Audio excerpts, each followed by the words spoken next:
Hello friends, मैं हूं गौरव और जस्ट इमेजिन करो आप एक ऐसे वर्ल्ड में पहुंच गए हो जहां पर एंटर होते ही आपको आपकी हथेली का बैक साइड दिखाई दे। या इमेजिन करो वहां पर एक अजीब सा इंसान खड़ा है। अब जैसे ही आप उसे टच करते हो और जैसे ही आपको देखने के लिए वो पीछे घूमता है, वैसे ही उसके बॉडी पार्ट्स अंदर बाहर रोटेट होने लगते हैं, बिल्कुल इस 5D स्पेस टाइम में रोटेट होते हुए क्यूब की तरह। देखो, फिफ्थ डायमेंशन को इमेजिन करना और उसे स्टडी करना बहुत ही मुश्किल है एंड आई नो आप उसे इतनी आसानी से इमेजिन नहीं कर पा रहे हो, पर चलो इसे समझने के लिए हम बेसिक डायमेंशन से ही शुरू करते हैं, यानी कि basic geometry.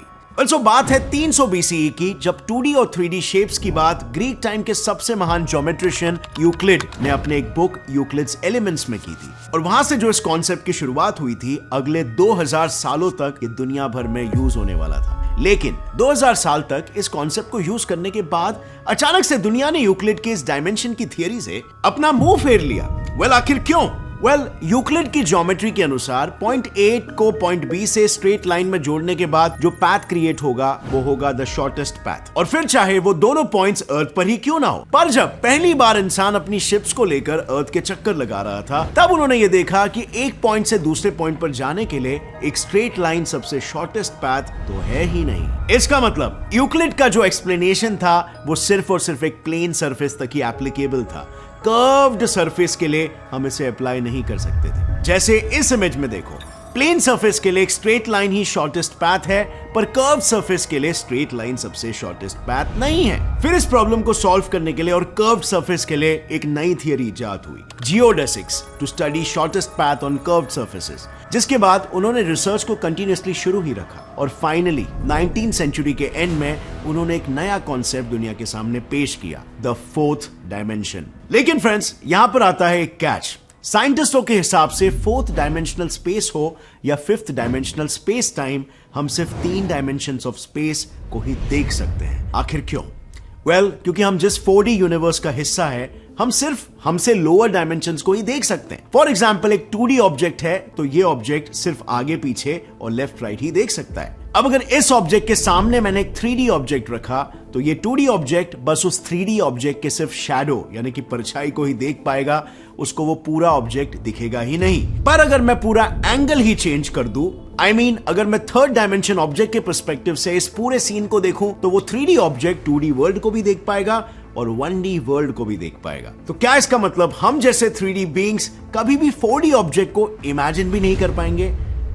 That's not true. आप बिल्कुल इमेजिन कर सकते हो। चलो मैं सिखाता हूं कैसे। कॉन्सेप्ट काफी सिंपल है। आपको स्क्रीन पर एक पॉइंट दिखाई दे रहा होगा। अब ये पॉइंट है 0th डायमेंशन। अब अगर मैं इस पॉइंट को कॉपी करके स्क्रीन पर कहीं भी पेस्ट करूं और दोनों को कनेक्ट कर लूं, तो क्या फॉर्म होगा? करेक्ट, एक लाइन, यानी हमारा फर्स्ट डायमेंशन। अब अगर लाइन को कॉपी पेस्ट करके मैं उनके पॉइंट्स को इस तरह से कनेक्ट करूं, तो एक रेक्टेंगल फॉर्म होगा जो है 2D। अब अगर हम 2 रेक्टेंगल ले और उनके कॉर्नर्स को कनेक्ट कर दे तो एक क्यूब मिलेगा जो कि एक 3D फिगर है। And now you tell me, आप एक 4D स्पेस वाले क्यूब को कैसे बनाओगे? एग्जैक्टली 4D स्पेस में हम 2 क्यूब्स लेंगे और उनके वर्टाइसेस को कनेक्ट करेंगे तो हमें मिलेगा कुछ ऐसा diagram, which is also known as tesseract. So इस तरीके से बेसिकली आप 4th डायमेंशन को इमेजिन कर सकते हो। I know still it's very tough to imagine, but this is the closest representation that we can reach.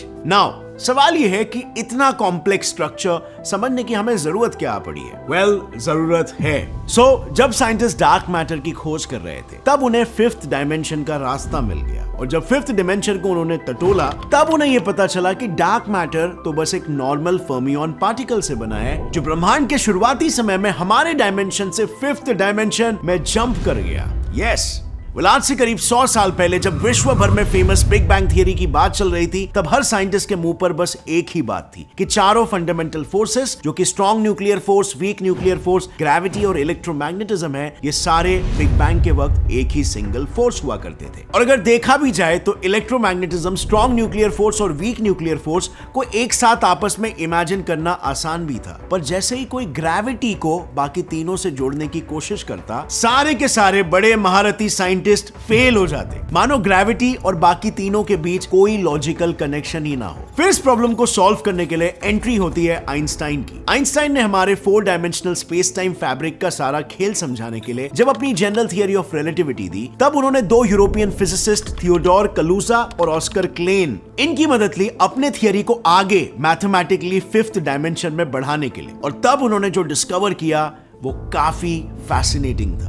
उन्होंने ये पाया कि ये इक्वेशन तो ग्रेविटेशनल फोर्स और इलेक्ट्रोमैग्नेटिक फोर्स को आपस में जोड़ रहा है इन फिफ्थ डायमेंशन। अब ये कैसे?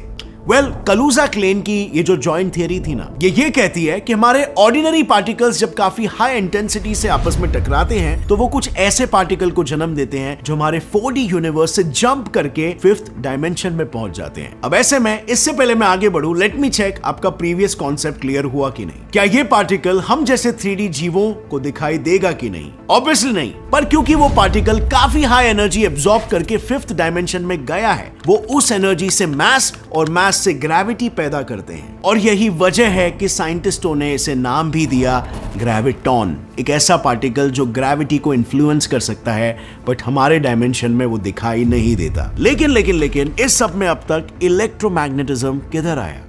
Physicist Adrian Carmona, Javier Castellano Ruiz और मैथियास न्यूबर्ट, ये तीनों अपनी रीसेंट रिसर्च में एग्जैक्टली उसी को साबित करने के चक्कर में पहले डार्क मैटर के पार्टिकल तक पहुंचे और फिर एक फिफ्थ डिमेंशन के पोर्टल तक। असल में आज से कुछ साल पहले एड्रियन कार्मोना और उनके कॉलीग्स को कलूजा-क्लेन थियरी की वजह से एक सवाल आया। सवाल था कि जब हम एक इलेक्ट्रोमैग्नेट की मदद से किसी भारी चीज को उठाते हैं तब इनडायरेक्टली हम ये भी साबित करते हैं कि इलेक्ट्रोमैग्नेटिक फोर्स स्ट्रांग होती है और वो ग्रेविटी के मौजूदगी में भी किसी चीज को आराम से ऊपर खींच सकती है। सो व्हाट इफ ब्रह्मांड का ज्यादातर इलेक्ट्रोमैग्नेटिज्म या लाइट भी एक ऊपरी डायमेंशन में बैठकर ग्रेविटॉन्स को ऊपर खींच रहा हो? कुछ समझ आया?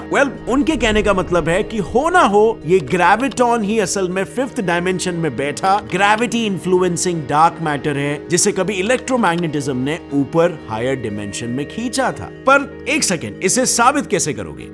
यही सवाल उन्हें शुरू से झंझोड़ रहा था कि तभी एक चमत्कार हो गया। उनके एक्सपेरिमेंट से उन्हें यह पता चला कि जिस पार्टिकल को वो अब तक एक तरह का ग्रेविटॉन या सिंपली ग्रेविटी पार्टिकल समझ रहे थे, वो तो बस एक साधारण मैटर को रिप्रेजेंट करने वाला फर्मियन पार्टिकल निकला जिसे हम में से कोई भी एक्सेस कर सकता है। एक्चुअली एड्रियन और उनकी टीम इस ग्रेविटॉन और डार्क मैटर की गुत्थी को सुलझाने की कोशिश कर रही थी कि उन्होंने तंग आकर फाइनली पूरी कहानी एकदम ब्रह्मांड के शुरुआत से शुरू की। उन्हें लगा कि फिलहाल शायद यही सबसे समझदार फैसला है, एंड गेस व्हाट, वही सबसे समझदार फैसला था भी, क्योंकि जब वो matter, anti matter, dark matter, bosons, इन सब को एकदम शुरू से समझने की कोशिश कर रहे थे तो ऐसे ही बाय चांस उन्होंने साधारण मैटर यानी फर्मियंस को रिप्रेजेंट करने वाले मैथमेटिकल इक्वेशंस और फिफ्थ डायमेंशन को रिप्रेजेंट करने वाले इक्वेशंस, इन दोनों को मर्ज करके देखा। और गेस करो उन्हें क्या मिला होगा? उन्हें पता चला कि जैसे ही फर्मियंस यानी साधारण मैटर आपस में काफी हाई इंटेंसिटी के साथ एक दूसरे से टकराते हैं तो वो फिफ्थ डायमेंशन में पहुंचकर हमें मास देने वाली हिग्स फील्ड से जरूरत से ज्यादा इंटरैक्ट करने लगते हैं। इसका नतीजा उनका मास 2 गुना, 3 गुना या 4 गुना नहीं बल्कि हजारों गुना बढ़ जाता है। यानी उनसे ब्रह्मांड में ग्रेविटी तो बढ़ जाती है पर फिफ्थ डायमेंशन में होने की वजह से वो हमें कभी दिखाई नहीं देती। अब ये कैरेक्टरिस्टिक सुनकर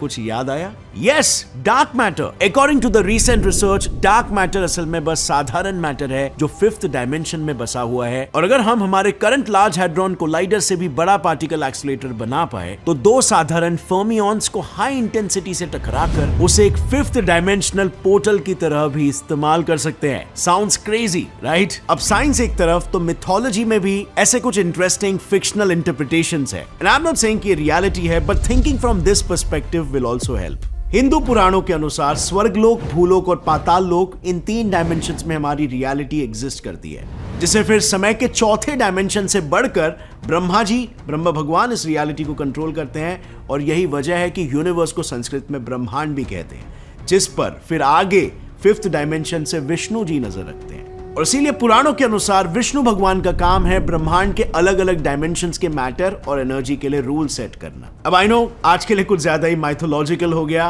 पर हर पर्सपेक्टिव से सोचने की आदत होनी चाहिए। You don't have to believe this, but just इस पर्सपेक्टिव में रखने का भी एक नजरिया है। लेकिन फ्रेंड्स, क्या कभी आपने ये सोचा है कि आप अलग अलग हायर डायमेंशंस में कैसे दिख सकते हो?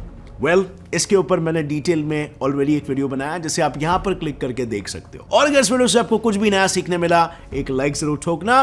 Gets and fly science channel को भी सब्सक्राइब कर लो और बेल नोटिफिकेशन दबाओ ताकि आगे आने वाली हमारी कोई भी वीडियो की अपडेट आप मिस ना कर सको। Stay curious friends, keep learning and keep growing. जय हिंद।